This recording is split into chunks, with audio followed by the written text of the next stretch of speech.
সর্বগ্রাসী দুর্নীতি নির্মূলে বদ্ধপরিকর প্রধান উপদেষ্টা। ভারত সহ 3 দেশের গেটওয়ে হতে পারে বাংলাদেশ। ঢাকা দিল্লি সম্পর্কের চ্যালেঞ্জ মোকাবেলার অঙ্গীকার, হাসিনাকে রাখার বিপক্ষে অধিকাংশ ভারতীয়।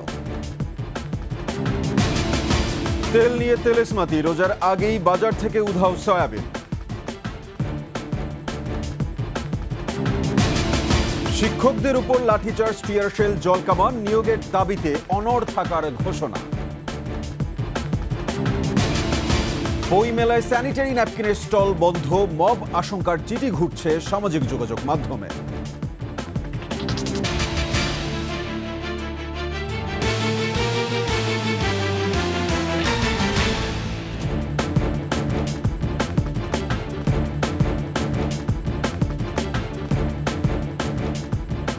শুনছিলেন সংবাদ শিরোনাম, আমন্ত্রণ রাতের 21 সংবাদের সাথে আছে আমি সাব্বির আহমেদ।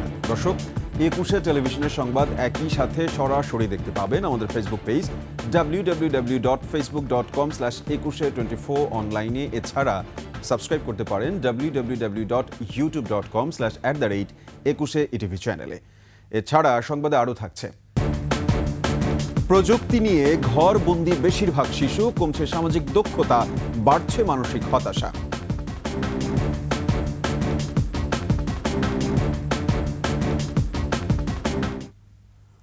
সর্বগ্রাসী দুর্নীতি নির্মূল করতে না পারলে জাতির কোনো সম্ভাবনাই কাজে লাগানো যাবে না, বলছেন প্রধান উপদেষ্টা ডক্টর মোহাম্মদ ইউনূস।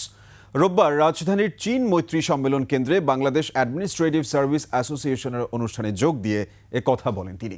এজন্য সরকারের সব সেবা অনলাইনে নিশ্চিত করার নির্দেশনাও দেন প্রধান উপদেষ্টা। মেহেদী হাসানের রিপোর্ট। এক সময় পৃথিবীর শীর্ষ দুর্নীতিগ্রস্ত দেশের তালিকায় প্রথম ছিল বাংলাদেশ। পরিস্থিতির কিছুটা উন্নতি হলেও টিআইবির হিসেবে বাংলাদেশের অবস্থান এখন 14তম। প্রধান উপদেষ্টা বলছেন, সর্বগ্রাসী এই দুর্নীতিকে দমন করতে না পারলে দেশের কোনো সম্ভাবনাকেই কাজে লাগানো যাবে না। যে কোনো পরীক্ষায় আপনারা দেখবেন বাংলাদেশ দুর্নীতির তালিকায় সর্বনিম্ন। সততা বলে আমাদের আর কোনো জিনিস নাই, শৃঙ্খলা বলতে আমাদের আর কোনো জিনিস নাই। কাজে এই দুর্নীতি থেকে বাইর না হলে এই কোনোটাই হবে না। দুর্নীতি কমাতে সরকারের পরিষেবাগুলো অনলাইন করার কথা থাকলেও নানা অজুহাতে তা পিছিয়ে যাচ্ছে। অবিলম্বে অনলাইন সেবা নিশ্চিতের কঠোর নির্দেশ ডক্টর ইউনূসের। লোক যায় অনলাইন সার্ভিস ট্যাক্সটা দেওয়ার জন্য, বলছে সার্ভার ডাউন হয়ে গেছে। সুন্দর সুন্দর ব্যাখ্যা, অর্থাৎ আপনাকে সে দেবে না। সে আমরা থাকা অবস্থায় আমরা যেন প্রতিটি ক্ষেত্রে অনলাইন সার্ভিস যেগুলো তৈরি আছে, ভবিষ্যতে তৈরি হবে সেগুলোর কথা বলছি, যেগুলো তৈরি আছে এটা 100% আমরা ইমপ্লিমেন্ট করে যেতে পারি। এর আগে ভৌগোলিক সুবিধা কাজে লাগিয়ে বাংলাদেশ কিভাবে নেপাল, ভুটান ও ভারতের 7 সিস্টার্সের গেটওয়ে হতে পারে তা তুলে ধরেন প্রধান উপদেষ্টা। এজন্য ভারতের সহযোগিতার উপর গুরুত্ব আরোপ করেন তিনি। শুধু প্রতিবেশী দেশের সঙ্গে একটা সম্পর্ক করা, যাতে করে আমরা এই 40 মাইল বা যে দূরত্বটুকু দুই দেশের মধ্যে আছে, নেপাল আর বাংলাদেশের মধ্যে, ওটুকু অতিক্রম করা। আর কিচ্ছু না। ওরা এক পায়ে খাড়া, নেপাল বারে বারে বলছে আমাদের এটা নিয়ে যাও, আমরা এক পায়ে খাড়া নেবার জন্য মাঝখানে ওইটুকু পথ অতিক্রম করার সুযোগ আমাদের এখন দেওয়া হচ্ছে না। আশা করি তাদেরই কারণে, তাদের অর্থনৈতিক কারণে সেটা আমাদেরকে দেবে। জনশক্তিতে পরিণত করতে পারলে বর্ধিত জনসংখ্যা কোনো বোঝা নয় বলেও উল্লেখ করেন ডক্টর ইউনূস। প্রতি মাসে সেটা আমরা ফলাফল প্রকাশ। মেহেদী হাসান, 21 টেলিভিশন, ঢাকা। জাতীয় নির্বাচন সামনে রেখে মাঠ পর্যায়ে প্রস্তুতি নিতে ডিসিদের প্রতি আহ্বান জানিয়েছেন শিক্ষা উপদেষ্টা ডক্টর ওয়াহিদুদ্দিন মাহমুদ। পরে প্রধান উপদেষ্টা স্বাস্থ্য বিষয়ক বিশেষ সহকারী অধ্যাপক ডক্টর সাইদুর রহমান বলেন, স্বাস্থ্য খাতে ডাক্তার, নার্স সহ বিভিন্ন শূন্য পদে 5000 জনবল নিয়োগের প্রক্রিয়া শুরু হয়েছে। ডিসি সম্মেলনে নিজ নিজ সেশন শেষে এসব কথা বলেন তারা। মফির রহমানের রিপোর্ট। প্রধান উপদেষ্টা 3 দিনব্যাপী ডিসি সম্মেলন উদ্বোধনের পর বিকেলের প্রথম সেশনে যোগ দেন শিক্ষা উপদেষ্টা ডক্টর ওয়াহিদুদ্দিন মাহমুদ। এই সময় শিক্ষা উপদেষ্টা বলেন, সবার দাবি দেওয়া মেটানো এই সরকারের কাজ নয়, বরং সুষ্ঠু নির্বাচন করাই এই সরকারের অন্যতম প্রধান কাজ। আমাদের সরকারের তো প্রধান কাজ হলো সবাই দাবি দেওয়া মেটানো না, বরং একটা সুশাসিত গণতান্ত্রিক ব্যবস্থায় যাতে উত্তরণ হয়, সেই ক্ষেত্রে তারা কিন্তু আমাদের সবচেয়ে বেশি শক্তিশালী হাতিয়ার হতে পারেন একটা সুষ্ঠু নির্বাচন যাতে হয়। ফেব্রুয়ারির মধ্যে শিক্ষার্থীদের হাতে বই পৌঁছে দেওয়া হবে বলেও এই সময় জানান শিক্ষা উপদেষ্টা। যেগুলোতে বার্ষিক পরীক্ষা হবে সেই বইগুলো কিন্তু চলে যাবে ফেব্রুয়ারি মাসের শেষের দিকে আমরা আশা করছি। এবছর যাতে সবচেয়ে প্রান্তিক অঞ্চলে যারা যাচ্ছে যে স্কুলগুলো সেগুলোতে যাতে আগে বই যায়। এর পরের সেশনে ডিসিদের বৈঠক হয় স্বাস্থ্য উপদেষ্টার সাথে। পরে কথা বলেন প্রধান উপদেষ্টার স্বাস্থ্য বিষয়ক বিশেষ সহকারী অধ্যাপক ডাক্তার সাইদুর রহমান। বলেন, জনবল নিয়োগ প্রক্রিয়া শুরু হয়েছে। প্রকারভেদে প্রত্যেকটি ক্ষেত্রে আসলে শূন্যপদ পূরণ আমাদের একটি অগ্রাধিকার আমরা মনে করি। এমন যে ক্ষেত্রে প্রয়োজনীয় পদ সৃজন করা প্রয়োজন, যেমন চিকিৎসকের পদ সৃজন করা প্রয়োজন, অন্যান্য ক্ষেত্রে শূন্যপদ হচ্ছে অগ্রাধিকার। স্বাস্থ্য খাতে দুর্নীতি বন্ধে জেলা প্রশাসনের সহায়তা চাওয়া হয়েছে বলেও জানান প্রধান উপদেষ্টার বিশেষ সহকারী। এটাকে আসলে সম্প্রসারণ করতে হবে। মফিউর রহমান, 21 টেলিভিশন, ঢাকা। যে কোনো মূল্যে ইতিহাসের উত্তম নির্বাচন করতে জেলা প্রশাসকদের নির্দেশনা দেওয়া হবে বলে জানিয়েছেন কমিশনার আনোয়ারুল ইসলাম সরকার। বলেন, সরকারের পক্ষ থেকে চাপ না থাকায় এবার কোনো খারাপ উদাহরণ সৃষ্টি হবে না বলে বিশ্বাস করে ইসি। শিউলি শবনমের রিপোর্ট। রোববার থেকে শুরু হওয়া 3 দিনের ডিসি সম্মেলনের শেষ দিন নির্বাচন কমিশন জেলা প্রশাসকদের সাথে বৈঠক করে দিক নির্দেশনামূলক বক্তব্য দেবে। বিষয়টি নিয়ে সাংবাদিকদের সাথে কথা বলেন নির্বাচন কমিশনার আনোয়ারুল ইসলাম। আমরা একটা অবাধ, সুষ্ঠু, নিরপেক্ষ, স্বচ্ছ নির্বাচনের জন্য প্রতিজ্ঞাবদ্ধ। বর্তমান মাঠ প্রশাসন দিয়েই সুষ্ঠু নির্বাচন সম্ভব বলে মনে করেন এই কমিশনার। যেহেতু সরকারের পক্ষ থেকে কোনো ধরনের প্রেশার থাকবে না, কোনো ধরনের প্রভাব থাকবে না, সেহেতু আমরা আশাবাদী যে এবারও সুষ্ঠু সুন্দর নির্বাচন হবে। কমিশন বিশ্বাস করে যে এবার কোনো খারাপ উদাহরণ সৃষ্টি হবে না, একটা উত্তম নির্বাচন বাংলাদেশের ইতিহাসে ইনশাল্লাহ হবে। এছাড়া নিরপেক্ষ জেলা প্রশাসক পদায়ন, ইসির নিজস্ব কর্মকর্তাদের পাইলটিং আকারে নির্বাচনে রিটার্নিং অফিসার করা ও সীমানা পুনর্নির্ধারণ আইন সংশোধন নিয়েও কথা বলেন EC Anwarul Islam. Schedule declare হবে, নির্বাচন কমিশন যখন প্রয়োজন মনে করবে, যেখানে যেই নিরপেক্ষ জেলা প্রশাসককে পদায়ন প্রয়োজন, সেই বিষয়ে নির্বাচন কমিশন কঠোরভাবে সেই সিদ্ধান্তে অটল থাকবে। আওয়ামী লীগের নিবন্ধন বাতিলের দাবি জানাচ্ছে অনেক দল। এমন প্রশ্নের উত্তরে কমিশনার বলেন, এই বিষয়ে কথা বলার সময় এখনো আসেনি। এই বিষয়ে আমরা এখনো কিছু বলতে চাচ্ছি না। শিউলি শবনম, 21 টেলিভিশন, ঢাকা। বাংলাদেশ ও ভারতের সম্পর্কে দেখা দেওয়া চ্যালেঞ্জগুলো দূর করতে একসঙ্গে কাজ করার উপর গুরুত্ব দিয়েছেন বাংলাদেশের পররাষ্ট্র উপদেষ্টা তৌহিদ হোসেন ও ভারতের পররাষ্ট্রমন্ত্রী এস জয়শঙ্কর। ওমানের মাস্কাটে বৈঠকের পর পররাষ্ট্র মন্ত্রণালয়ের এক বিজ্ঞপ্তিতে এ কথা জানানো হয়। রোববার ভারত মহাসাগরীয় সম্মেলনের ফাঁকে অন্তর্বর্তী সরকারের পররাষ্ট্র উপদেষ্টা তৌহিদ হোসেন ও ভারতের পররাষ্ট্রমন্ত্রী এস জয়শঙ্করের মধ্যে বৈঠকে এ বিষয়ে আলোচনা হয়। ছাত্র জনতার অভ্যুত্থানে আওয়ামী লীগ সরকারের পতন ও অন্তর্বর্তী সরকার দায়িত্ব নেওয়ার পর ভারতের পররাষ্ট্রমন্ত্রীর সঙ্গে বাংলাদেশের পররাষ্ট্র উপদেষ্টার এটা দ্বিতীয় বৈঠক। এর আগে গত সেপ্টেম্বরে নিউ ইয়র্কে জাতিসংঘের সাধারণ পরিষদের অধিবেশনের ফাঁকে আলোচনা টেবিলে বসেছিলেন তারা।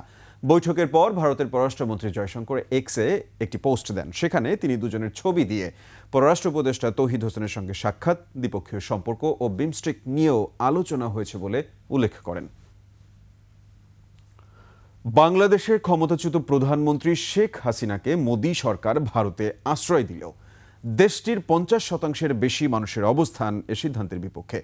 আর দেশটির উত্তর পূর্বাঞ্চলীয় রাজ্য বা 7 সিস্টার্সের আরও বেশি মানুষ হাসিনাকে ভারতে চায় না। সম্প্রতি ভারতীয় গণমাধ্যম ইন্ডিয়া টুডের জরিপে উঠে আসে এসব তথ্য। এতে বলা হয়, ভারতের মানুষ শেখ হাসিনাকে আশ্রয় দেওয়ার চেয়ে বাংলাদেশের সঙ্গে সম্পর্ক উন্নয়নকেই বেশি প্রাধান্য দিচ্ছে। বিস্তারিত দুলি মল্লিকের ডেস্ক রিপোর্টে। গণ অভ্যুত্থানের মুখে ক্ষমতাচ্যুত হয়ে গেল 5 আগস্ট দেশ ছেড়ে পালিয়ে ভারতে আশ্রয় নেন শেখ হাসিনা।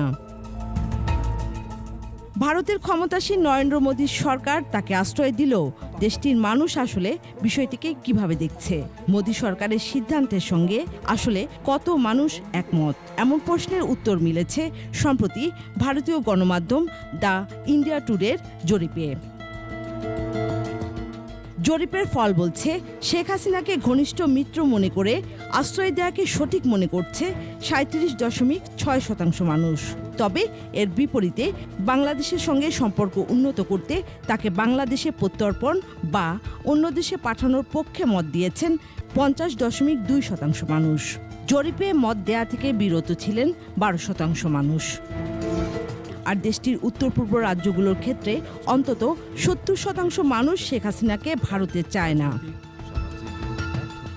শেখ হাসিনার ক্ষমতাচ্যুতির পর থেকে দুদেশের মধ্যে অস্থিরতা চলমান রয়েছে, কূটনৈতিক সম্পর্কে সৃষ্টি হয়েছে বিরোধ।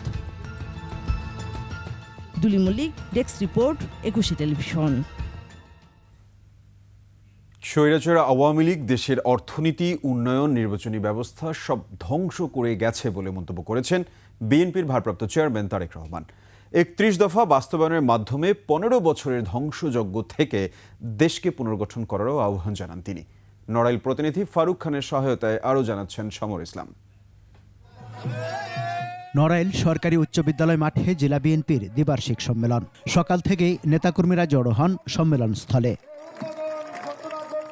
জেলা বিএনপির সভাপতি বিশ্বাস জাহাঙ্গীর আলমের সভাপতিত্বে সম্মেলন উদ্বোধন করেন চেয়ারপারসনের উপদেষ্টা আমানুল্লাহ আমান।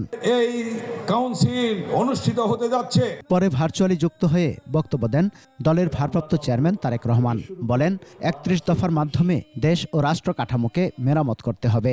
কিভাবে দেশকে আমরা আবার সামনের দিকে এগিয়ে নিয়ে যাব তার একটি পরিকল্পনা দেশের মানুষের সামনে আমরা উপস্থাপন করেছি। ভোটের অধিকার সহ সব ক্ষেত্রে দেশকে এগিয়ে নিতে বিএনপির ভূমিকার কথাও তুলে ধরেন তারেক রহমান। শিক্ষার ব্যাপারে হোক, স্বাস্থ্যের ব্যাপারে হোক, অর্থনীতির ক্ষেত্রে হোক, ভোটের অধিকারের ক্ষেত্রে হোক, প্রত্যেকটি ক্ষেত্রে কম বেশি আপনাদের দল বিএনপি, বাংলাদেশ জাতীয়তাবাদী দলের অবদান আছে। বাংলাদেশের মানুষ বিএনপির দিকে তাকিয়ে আছে। তাদের সে আস্থার মর্যাদা রাখতে নেতাকর্মীদের আহ্বান জানান বিএনপির ভারপ্রাপ্ত চেয়ারম্যান। আজকে সময় এসেছে দেশকে আবার পুনর্গঠন করার জন্য ঝাঁপিয়ে পড়তে হবে আমাদেরকে। সমর ইসলাম, 21 টেলিভিশন। রমজানের আগেই বাজার থেকে উধাও সয়াবিন তেল। বাড়তি দামেও মিলছে না সয়াবিন। এমন পরিস্থিতিতে রমজানে ভোজ্য তেল নিয়ে নতুন শঙ্কা তৈরি হয়েছে। এজন্য তেল আমদানিকারক সিন্ডিকেটকে দায়ী করছেন খুচরা দোকানি ও ভোক্তারা। এদিকে ভোজ্য তেলের সংকট থাকলেও ছোলা, খেজুর সহ অন্যান্য পণ্যের পর্যাপ্ত সরবরাহ রয়েছে বাজারে। মেহেদী হাসানের রিপোর্ট। আর কদিন বাদেই শুরু হবে রমজান মাস। এ সময় ইফতার তৈরি সহ বিভিন্ন কারণে ভোজ্য তেলের চাহিদা বাড়ে। সেই সুযোগ নিয়ে থাকেন অসাধু ব্যবসায়ীরা। পর্যাপ্ত সরবরাহ সত্ত্বেও বাড়িয়ে দেন দাম। তবে এবারের চিত্র ভিন্ন। রমজানের আগেই বাজার থেকে উধাও সয়াবিন তেল। গায়ে রেট আছে 852 টাকা, কিন্তু ডিলার কথা কেনা লাগে আমাকে এই একই রেট কিনি, তারপরে দিয়ে মাল পাওয়া যায় না। আমার ফ্রেশ এটা প্রতিদিন মনে করেন আমার 8-10 টন প্রতিদিন 2-3টা গাড়ি থাকি। কিন্তু যেমন মনে করেন রূপচাঁদা, মানে নাম বলার মানে রূপচাঁদা আছে, তীর আছে, এগুলো তো সচরাচর দিচ্ছে না। যারা ডিস্ট্রিবিউটার আছে ওরা তো টাকা দেওয়া আছে কোম্পানির কাছে, কোনো কোম্পানি মাল দিতে আসে না। যা পুষ্টি কোম্পানি দিত আর ফ্রেশ কোম্পানি দিত, প্রতিদিনই 100 কার্টন এরকম করে দিত, এখন ওইটাও দেওয়া বন্ধ করে দিচ্ছে। দেশে ভোজ্য তেলের বার্ষিক চাহিদা 20 থেকে 22 লাখ টন। রমজান মাসে স্বাভাবিকের চেয়ে চাহিদা বাড়ে প্রায় 3 লাখ টন। ভোক্তারা বলছেন, স্বৈরাচার বিদায় হলেও ব্যবসায়ী সিন্ডিকেট এখনো বহাল তবিয়তে থাকায় ভোজ্য তেলের বাজারে এমন অরাজকতা। সামনে রমজান, হয়তো কিছুদিন যদি আটকে রাখেন আপনারা ভালো ব্যবসা করতে পারবেন, এই চিন্তা ভাবনার কারণে আসলে মার্কেটে তেল নেই। এগুলি সব সিন্ডিকেট করে রাখছে, লাভ নেই এটা করে, লঙ্কা যে যায় সেই রাবণ সাজে। এদিকে রমজানের অন্যতম অনুষঙ্গ ছোলা, বিভিন্ন ধরনের ডাল, চিনির মতো পণ্যের সরবরাহ ও দাম এবছর স্বাভাবিকই আছে। এখন সরবরাহ প্রচুর আছে, দামের কোনো বাড়তির কোনো সম্ভাবনা নাই। ছোলা এখন আমরা 105 টাকা বিক্রি করতেছি, ডাল অ্যাঙ্কার বেচতেছি 70 টাকা, আর মুসুর ডাল মোটাটা বেচতেছি যে 105 টাকা। ইফতার অসম্পূর্ণ থেকে যায় খেজুর ছাড়া। সেই খেজুর এবার মিলবে 180 থেকে 1400 টাকা কেজির মধ্যে। এখন পুরোপুরি বেচা কিনা শুরু হয় না, তার ওই 2-4 দিন পর আস্তে আস্তে বেচা কিনা পুরোপুরি শুরু হয়ে যাবে। আর সাপ্লাই আপনার পর্যাপ্ত পরিমাণে আছে। আর পেঁয়াজের ভরা মৌসুম হয়, দাম নেমে এসেছে 40 থেকে 45 টাকা কেজি। চাহিদা এবং সরবরাহ দুটোটাই আছে প্রচুর পরিমাণে এবার পেঁয়াজের আমদানি। মেহেদী হাসান, 21 টেলিভিশন, ঢাকা। আন্দোলনরত প্রাথমিক শিক্ষকদের আবারও লাঠিপেটা করেছে পুলিশ। তাদের ছত্রভঙ্গ করতে জল কামান ব্যবহারের পাশাপাশি নিক্ষেপ করা হয় টিয়ার গ্যাস শেল। সে সময় আহত হন বেশ কয়েকজন। শাহবাগে শান্তিপূর্ণ অবস্থান কর্মসূচি পালনের পর সচিবালয় ঘেরাও করতে গেলে পুলিশ তাদের বাধা দেয়। বাতিল হওয়া নিয়োগ ফিরে পেতে টানা 11 দিন ধরে আন্দোলন করছেন শিক্ষকরা। বিস্তারিত নাহিদ সিরাজুর নিম্নের রিপোর্টে।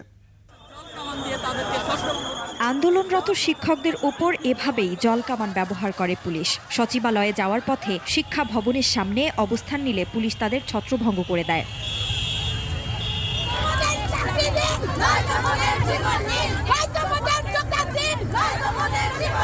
পরিস্থিতি নিয়ন্ত্রণে আনতে নিক্ষেপ করা হয় টিয়ার গ্যাস শেল।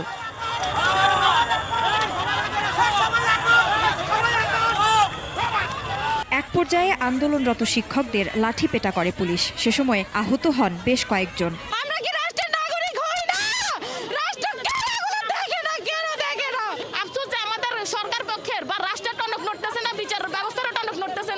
এর আগে সকাল থেকে শাহবাগে জাতীয় জাদুঘরের সামনে নিয়োগের সুপারিশপ্রাপ্তরা 11 দিনের মতো অবস্থান কর্মসূচি পালন করছিলেন। দাবি আদায়ে রোদ উপেক্ষা করে নিজের ছোট্ট শিশুকে নিয়ে অবস্থান নিয়েছিলেন অনেকে। যত দ্রুত সম্ভব আমাদের নিয়োগপত্র দিয়ে আমাদের স্কুলে যোগদান করা। আমরা রাষ্ট্রীয় লোক, তো আমাদের যত দ্রুত সম্ভব আমরা আমাদের যোগদান চাই। মানে একটাই দাবি, দ্রুত যোগদান। আমাদের চাকরি দিয়েছি, আমাদের যোগদানপত্র হাতে দিয়েছি, এখন বাতিল করে দেওয়া হলো, সেটা আমরা মানতে পারতাছি না। এই নিয়োগের অপেক্ষায় কেউ ছেড়েছিলেন আগের চাকরি, আবার কেউ বা নিয়োগ পেয়েও যোগদান করেননি চাকরিতে, তাই এখন নিরুপায় হয়েই রাস্তায়। আমাদের কিন্তু অনেকে এখানে জবলেস, শুধুমাত্র এই জবে জয়েন করবে বলে। এখন হঠাৎ করে আসি বলবে যে আমার এখানে জব নাই, আমার রেজাল্টটা বাতিল, আমরা তো তাহলে আমাদের পুরো জবগুলো আমাদেরকে ফেরাই দিক। মেয়ের একটা চাকরি হয়েছিল পল্লী সঞ্চয় ব্যাংকে, কিন্তু মেয়েদের জন্য তো আপনারাই জানেন যে প্রাইমারিটা সেফ, এর জন্য আমি ওই চাকরিটা জয়েন না করে আমি এটার জন্য অপেক্ষায় ছিলাম। অধিকার আদায়ে তাদের দাবি না মানা পর্যন্ত রাজপথ না ছাড়ার কথা বলছেন তারা। নাহিদ সিরাজি নিম্মি, 21 টেলিভিশন, ঢাকা। 21 টেলিভিশন ভবনে যথাযথ আগুন নির্বাপক ব্যবস্থা নেই বলে মনে করে ফায়ার সার্ভিস। আর কিভাবে আগুন লেগেছে সেটি তদন্ত করে দেখা হবে বলে জানানো হয়েছে। রোববার দুপুরে ভবনের বিভিন্ন ফ্লোরে অগ্নি নির্বাপক সরঞ্জামাদি খতিয়ে দেখেন ফায়ার সার্ভিসের একটি টিম। ভবনের বেশ কয়েকটি ফ্লোরে আগুন নির্বাপক ব্যবস্থা অতি দুর্বল বলে মনে করেন তারা। এছাড়া ভবন নির্মাণ পরিকল্পনায় ত্রুটি আছে কিনা তাও খতিয়ে দেখছে ফায়ার সার্ভিস। 21 টেলিভিশন ভবনের নিচে বিভিন্ন দোকান হকারের কারণে আগুনের ঘটনা ঘটলেও নিয়ন্ত্রণ করা কঠিন হবে বলে মনে করেন বিভিন্ন শ্রেণী পেশার মানুষ। শনিবার রাত 8টার পর 21 টিভি ভবনের নিচতলার একটি রেস্টুরেন্টে আগুন লাগে। ফায়ার সার্ভিসের দুটি ইউনিট তাৎক্ষণিক প্রচেষ্টায় আগুন নিয়ন্ত্রণে আসে।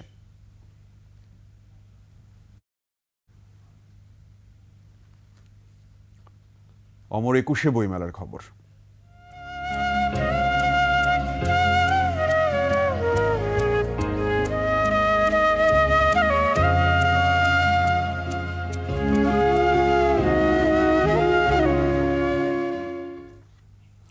অমর 21 বইমেলায় নারী স্বাস্থ্য সুরক্ষার স্যানিটারি ন্যাপকিন বিক্রির কারণে দুটি স্টল বন্ধ করে দিয়েছে বাংলা একাডেমি। আজ রোববার বিকেলে স্টল দুটি বন্ধ করে দেওয়া হয়। মেলা কর্তৃপক্ষ বলছে বইমেলায় অনুমোদনহীন পণ্য বিক্রির জন্য স্টল দুটি বন্ধের সিদ্ধান্ত নেওয়া হয়েছে। নারীদের প্রয়োজন ও সচেতনতা বৃদ্ধির জন্য বইমেলার একটি কর্নারে প্রাণ আরএফএল গ্রুপের স্বাস্থ্য সুরক্ষা পণ্য ব্র্যান্ড স্টে সেফ তাদের স্টলে স্যানিটারি ন্যাপকিন প্রদর্শন ও বিতরণ করে আসছিল। তবে ইভেন্ট ম্যানেজমেন্টের দায়িত্বে থাকা প্রতিষ্ঠানের পক্ষ থেকে স্যানিটারি ন্যাপকিনের পরিবর্তে অন্য কোনো পণ্য স্টলে রাখতে প্রাণ আরএফএলকে দেয়া চিঠি সামাজিক যোগাযোগ মাধ্যমে ছড়িয়ে পড়ে। তাতে একটি গোষ্ঠী গোপন পণ্য বিক্রির অভিযোগ তুলেছে এবং মব আশঙ্কা আছে বলে উল্লেখ করা হয়। চিঠিটি বাংলা একাডেমির মহাপরিচালককে অনুলিপি দেওয়া হয়। মহাপরিচালক পরিস্থিতি ওয়াকিবহাল উল্লেখ করে দ্রুত ব্যবস্থা নিতে বলেন। কারো পছন্দ কবিতা, কারো উপন্যাস, আবার কেউ ব্যস্ত ইতিহাস চর্চায়, কারো আগ্রহ বিজ্ঞানের বিষয়ে, রূপকথা হোক বা বাস্তবতা। বইয়ের যেমন শেষ নেই তেমনি শেষ নেই পাঠকের পছন্দেরও। তবে লেখক গবেষকরা বলছেন জ্ঞান ও মননের বিকাশে বইয়ের বৈচিত্র্যই বিভিন্ন ধরনের পাঠককে আকর্ষণ করে। বইমেলা ঘুরে আরও জানাচ্ছেন মানিক শিকদার। বইমেলা শুধু বই বিক্রির মধ্যেই সীমাবদ্ধ নয়, জড়িয়ে আছে গণরাজনৈতিক, সাংস্কৃতিক ঐতিহ্য ও ইতিহাস। মাসব্যাপী এ মেলায় প্রতিদিনই অসংখ্য পাঠক দর্শনার্থী ছুটে আসেন নিজের পছন্দের বই সংগ্রহ করতে। বিভিন্ন স্টল ঘুরে ঘুরে কিনছেন প্রিয় লেখক বা প্রিয় বিষয়ের বই। এটা হচ্ছে ড্রয়িং বই, আরো অনেক বই কিনছি। ইতিহাসের বইগুলো বেশ ভালো লাগে। পাঠকের চাহিদা ও সমকালীন প্রসঙ্গকে প্রাধান্য দিয়েছেন প্রকাশকরা। আবার কেউ কেউ নতুন বই ও ভিন্নধর্মী লেখনী নিয়ে এসেছেন এবারের মেলায়। ইতিহাস ভিত্তিক বইগুলি সবাই চাচ্ছে, যারাই আসছে বাচ্চাদের বই না কিনলে কিন্তু উপন্যাসের দিকে কেউ যাচ্ছে না। মননশীল লেখনীর পাশাপাশি বাস্তববাদী, বিজ্ঞান, প্রযুক্তি ও গবেষণাধর্মী বইয়ের প্রতি জোর দেওয়ার আহ্বান লেখক ও গবেষকদের। বাইরের বই শুধু অনুবাদ না, আমাদের যে বইগুলো আছে, আমাদের ঐতিহ্য বাংলা যেগুলো আছে, এগুলোও যদি অনুবাদের দিকে মন ঝুঁকে তাইলে এই বইগুলো বাইরে যাবে।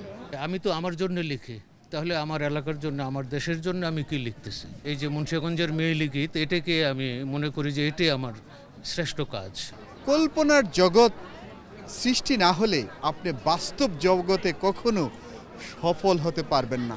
অনুবাদ ও গবেষণা সাহিত্যের প্রতি আগ্রহ বাড়ছে তরুণদের। গ্রিক পুরাণ এটা নিব। ১৬তম দিনে মেলায় যুক্ত হয়েছে ১০৪টি নতুন বই। এখন পর্যন্ত নতুন বইয়ের সংখ্যা ১৫০১টি। গল্প, কবিতা, উপন্যাসের পাশাপাশি গবেষণাধর্মী বই, ইতিহাস বইয়ের প্রতিও আগ্রহ বাড়ছে এ প্রজন্মের পাঠকদের। তাই লেখক প্রকাশকরা এসব বইয়ের প্রকাশের প্রতিও আগ্রহী হয়ে উঠছেন। তবে কবি সাহিত্যিকরা বলছেন সৃজনশীল বইয়েরও বিশেষ গুরুত্ব রয়েছে। মানিক শিকদার, ২১ টেলিভিশন, ঢাকা। দর্শক, নিচ্ছি সংবাদ বিরতি। যখন ফিরছি তখন অন্যান্য সংবাদের সঙ্গে আরও যা থাকছে। লামায় রাবার বাগান থেকে ২২ শ্রমিক অপহরণ, মুক্তিপণ দাবি।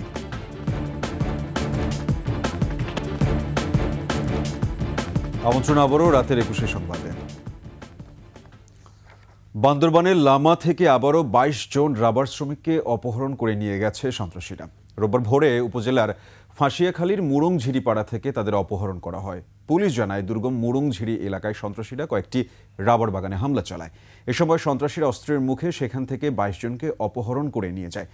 ঘটনার পর মুরংঝিরি সহ গোয়ালমারমা, মংবিচর ও তীরের ডেবা এলাকার বাসিন্দারা আতঙ্কে রয়েছেন। মুরংঝিরি এলাকার রাবার বাগানের মালিক শাহজাহানের বাগান থেকে ১২ জনকে নিয়ে যায় সন্ত্রাসী। তার মুঠোফোনে ফোন করে ৬ লাখ টাকা মুক্তিপণ দাবি করে বলে জানান তারা। গত ১ ফেব্রুয়ারি একই উপজেলার সরইয়ের লিংপুং থেকে ৭ শ্রমিককে অপহরণ করেছিল সন্ত্রাসীরা। পরে যৌথ বাহিনীর অভিযানের মুখে তাদের ছেড়ে দেওয়া হয়। এখন থেকে মিটার ছাড়াই চলবে সিএনজি অটোরিকশা। চালকদের বিক্ষোভের মুখে জরিমানা বা কারাদণ্ডের নির্দেশ বাতিল করেছে বিআরটিএ। প্রজ্ঞাপনের মাধ্যমে বিআরটিএর নির্দেশনা বাতিল ঘোষণা করা হয়। এর আগে সকাল থেকে রাজধানীর বিভিন্ন এলাকায় সিএনজি চালকরা সড়কে নেমে আসেন। এর মধ্যে রামপুরা, মিরপুর ১৪ ও ঢাকা চট্টগ্রাম মহাসড়ক সহ বেশ কিছু গুরুত্বপূর্ণ পয়েন্ট অবরোধ করেন চালকরা। এ সময় এসব এলাকায় যান চলাচল বন্ধ হয়ে যায়। এর ফলে অফিসগামী মানুষ, শিক্ষার্থী সহ জনসাধারণ ভোগান্তির শিকার হয়। অপারেশন ডেভিল হান্টে গত ২৪ ঘন্টায় সারা দেশে ৩৮৯ জনকে গ্রেফতার করেছে যৌথ বাহিনী। আটকদের সবাই আওয়ামী লীগ ও অঙ্গ সংগঠনের নেতাকর্মী। অভিযানে ২৪ ঘন্টায় রংপুর মেট্রোপলিটন কোতোয়ালি থানা আওয়ামী লীগের সাংগঠনিক সম্পাদক ওমর ফারুক ও জেলা মৎস্য লীগের সহ সভাপতি আজাদকে গ্রেফতার করেছে পুলিশ।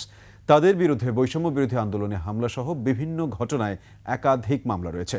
চট্টগ্রাম নগরীর বিভিন্ন এলাকায় অভিযান চালিয়ে গত ২৪ ঘন্টায় অস্থিতিশীলতা সৃষ্টিকারী ২৩ জনকে গ্রেফতার করেছে পুলিশ।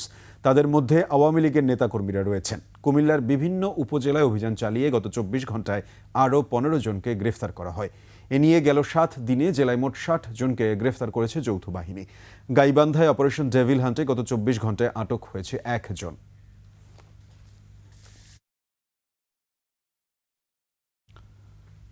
হারিয়ে যাচ্ছে রঙিন শৈশব। খোলা আকাশের নিচে বা সবুজ মাঠে খেলা নয়, প্রযুক্তি নিয়ে ঘরবন্দি কাটছে রাজধানীর বেশিরভাগ শিশুর জীবন। বিশেষজ্ঞরা বলছেন, ঘরে থাকায় শিশুদের সামাজিক দক্ষতা যাচ্ছে কমে, বাড়ছে মানসিক চাপ, হতাশা, সংকুচিত হয়ে পড়ছে তাদের মনোসামাজিক বিকাশের জায়গা। মুশফিকা নাজরিনের বিশেষ রিপোর্ট, ক্যামেরায় ছিলেন জনি রোজারিও। বিকেল 4:30।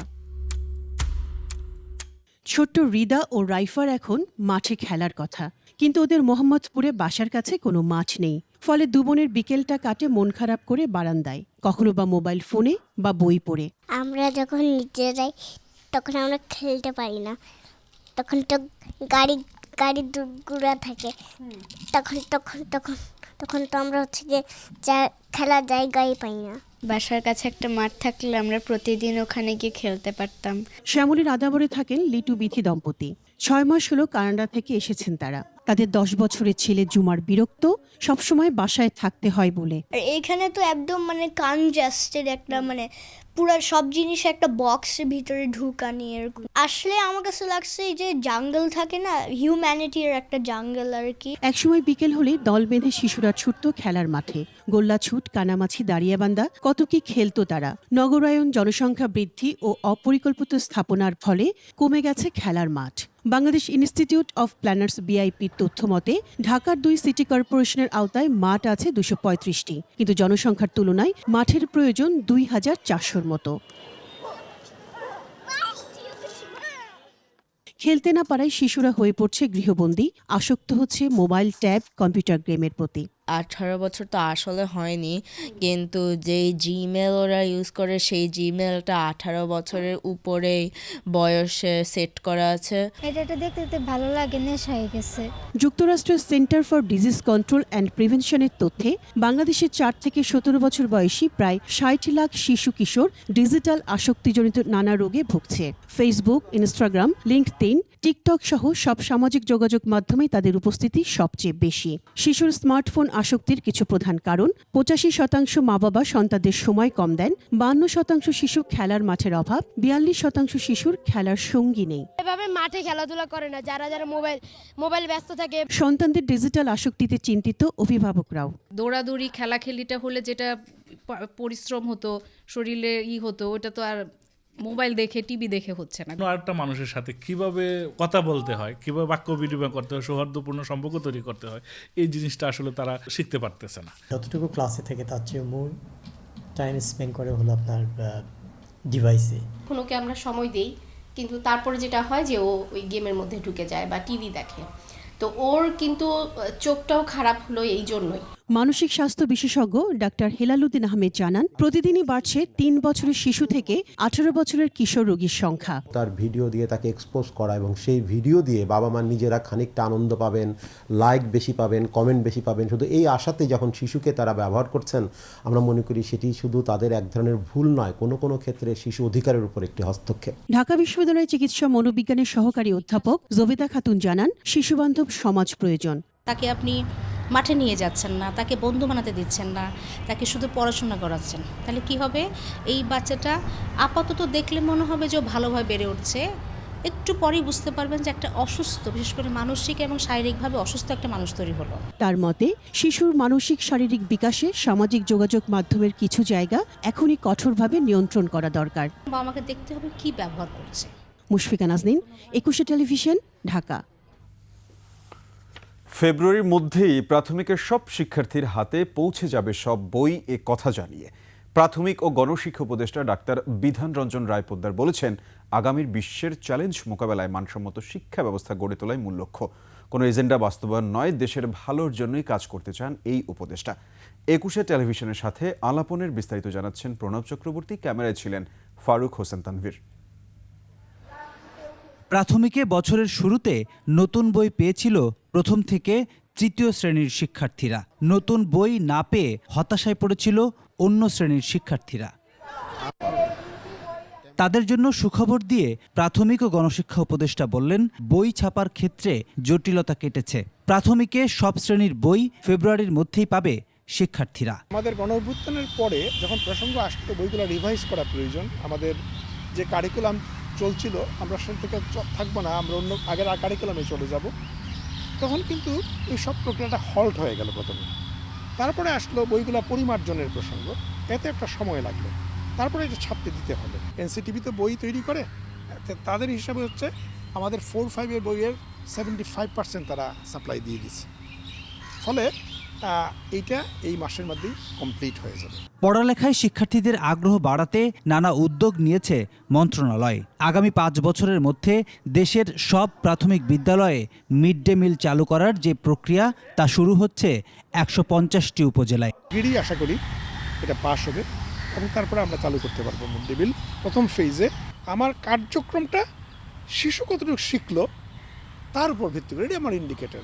ডাক্তারি পেশাকে পাশে রেখে কেন শিশু শিক্ষার্থীদের দায়িত্ব নিলেন জানতে চাইলে উপদেষ্টা ডাক্তার বিধান রঞ্জন জানান, শিশুদের মানসিক বিকাশে কাজ করার সুযোগ হাতছাড়া করতে চান না তিনি।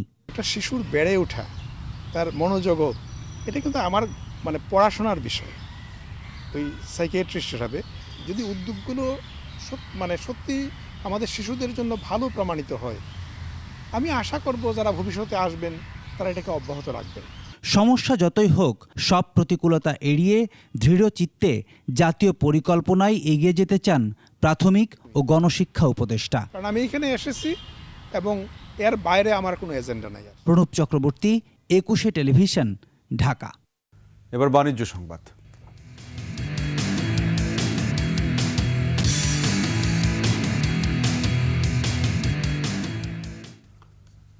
বগুড়া, রাজশাহী ও রংপুর জোনের পল্লী উন্নয়ন প্রকল্প সদস্যদের মেধাবী সন্তানদের বৃত্তি প্রদান করেছে ইসলামী ব্যাংক। বগুড়ার একটি হোটেলে 191 জন শিক্ষার্থীকে এ বৃত্তি দেওয়া হয়। এতে প্রধান অতিথি ছিলেন ব্যাংকের রিস্ক ম্যানেজমেন্ট কমিটির chairman doctor M Masud Rahman. উপস্থিত ছিলেন managing director Monirul Maola, additional managing director Altaf Hussain, retail investment উইংয়ের প্রধান আবু সাইদ মোহাম্মদ ইদ্রিস, ঠ্যাঙ্গামারা মহিলা সবুজ সংঘের প্রতিষ্ঠাতা নির্বাহী পরিচালক ডক্টর হোসেন আরা বেগম, সরকারি আজিজুল হক কলেজের উপাধ্যক্ষ আব্দুল ওয়াহেদ সহ ব্যাংকের ঊর্ধ্বতন কর্মকর্তা ও অন্যান্যরা।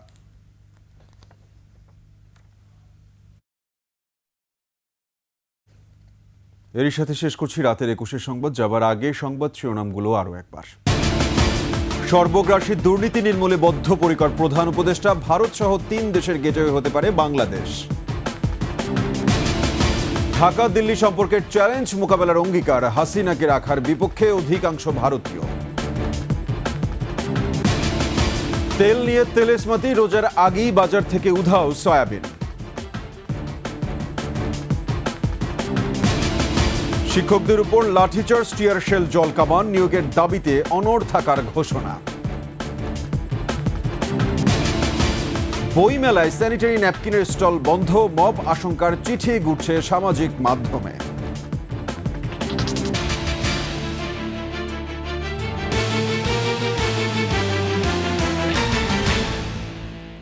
দর্শক, সর্বশেষ সংবাদ জানতে ডায়াল করুন 202 নম্বরে আর ভিজিট করুন 21-tv.com এই ওয়েবসাইটে। ফেসবুকে ভিজিট করতে পারেন www.facebook.com/2124 অনলাইনে। এছাড়া সাবস্ক্রাইব করতে পারেন www.youtube.com/21ATV চ্যানেলে। এতক্ষণ সঙ্গে থাকার জন্য ধন্যবাদ। পরবর্তী সংবাদ রাত 1টায় দেখার আমন্ত্রণ রইল। 21-এর সাথেই থাকুন।